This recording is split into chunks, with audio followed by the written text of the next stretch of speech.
Well, I'm Therese and I'm going to show you how to make a 12-foot spider web today. And this spider web can be hung up inside or outside.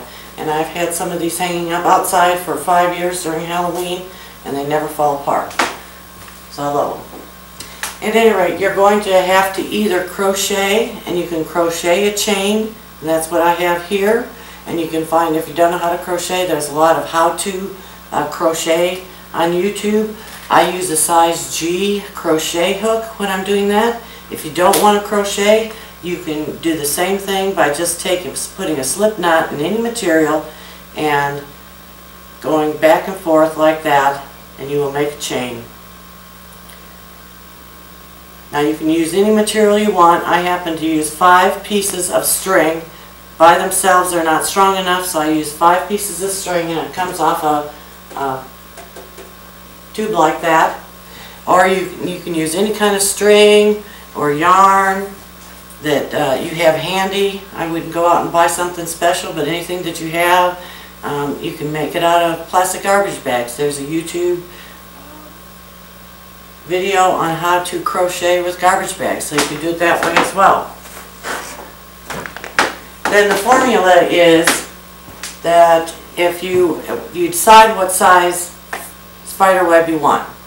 In this case it's a 4-foot or 12-foot spider webs, 4 yards. So I have 4 12-foot pieces, and then for the webbing you want to double that. So you're going to have 24 feet or 8 yards of chain of material for the webbing. Then you just put your material together, you find the center of it. It's the 4 strands you're putting together, you find the center of it, and you tie it off. And then you place it on a table. I suggest something like a Formica table. You find the center of it, because your glue will stick to the table. It will wash off of there, but you'll have a harder time getting it off a wood table than you will like a Formica type top table. And then put your spokes out equal distances apart.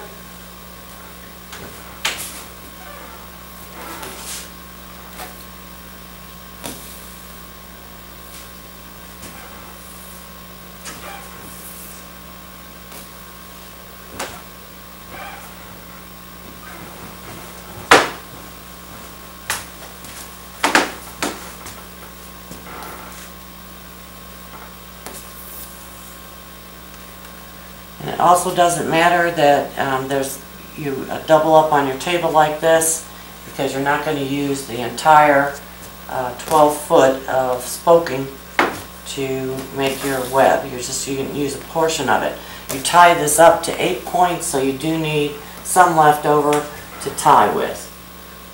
So you just lay it out so you have basically eyeball that you have equal distances between your spokes approximately.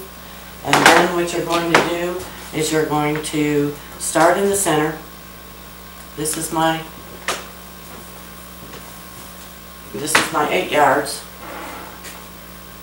And you're going to start in the center, and you're going to go around equal distances all the way around with this, and keep progressively getting larger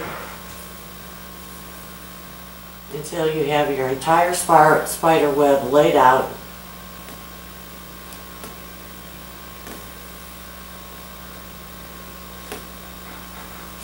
And then we're going to glue it together, and you'll have to let this dry for 24 hours, unless your glue says something different. My glue says 24 hours.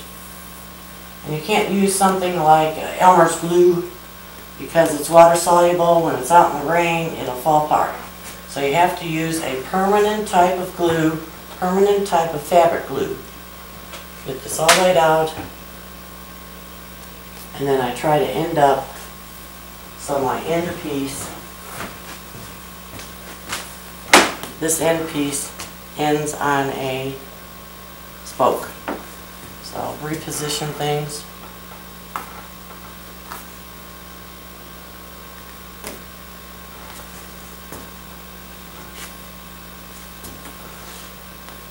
And in this case, it doesn't come out exactly equal.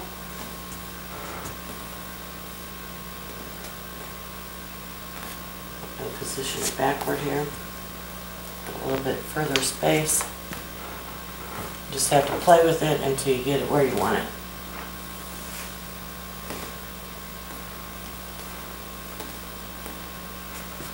Like that. Then when you've got it all laid out, you're going to start gluing. You take your fabric glue and start in the center, put a little glue there, and then I use the tip of the glue thing so I don't get my fingers full of glue, and start gluing on every spoke all the way around. Once you're done, you're going to have to let it set on my glue for 24 hours like I said. If you don't think this gluing connection is going to be strong enough, you can always go back and you can tie every little intersection together if you'd like with the same material you used to crochet it. Once you're done, you'll have a spider web. You tie the ends onto it and it looks like an authentic spider web. Hang some spiders on it. Here's the final product. Once you're finished making your website and hang some spiders on there, it'll look really good. If you want some written instructions on what I just showed you on this video, you can go to my website. I do have them there and give you all the dimensions and the formulas. If you want to make a larger web, I have one that's about 4 or 5 times this large that I put outside, hang it in between a couple of trees, and put a large spider on it. Looks great. And like I said, please go out to my website you see on the screen if you would like written instructions of this, how to make this spider web. And thanks for viewing.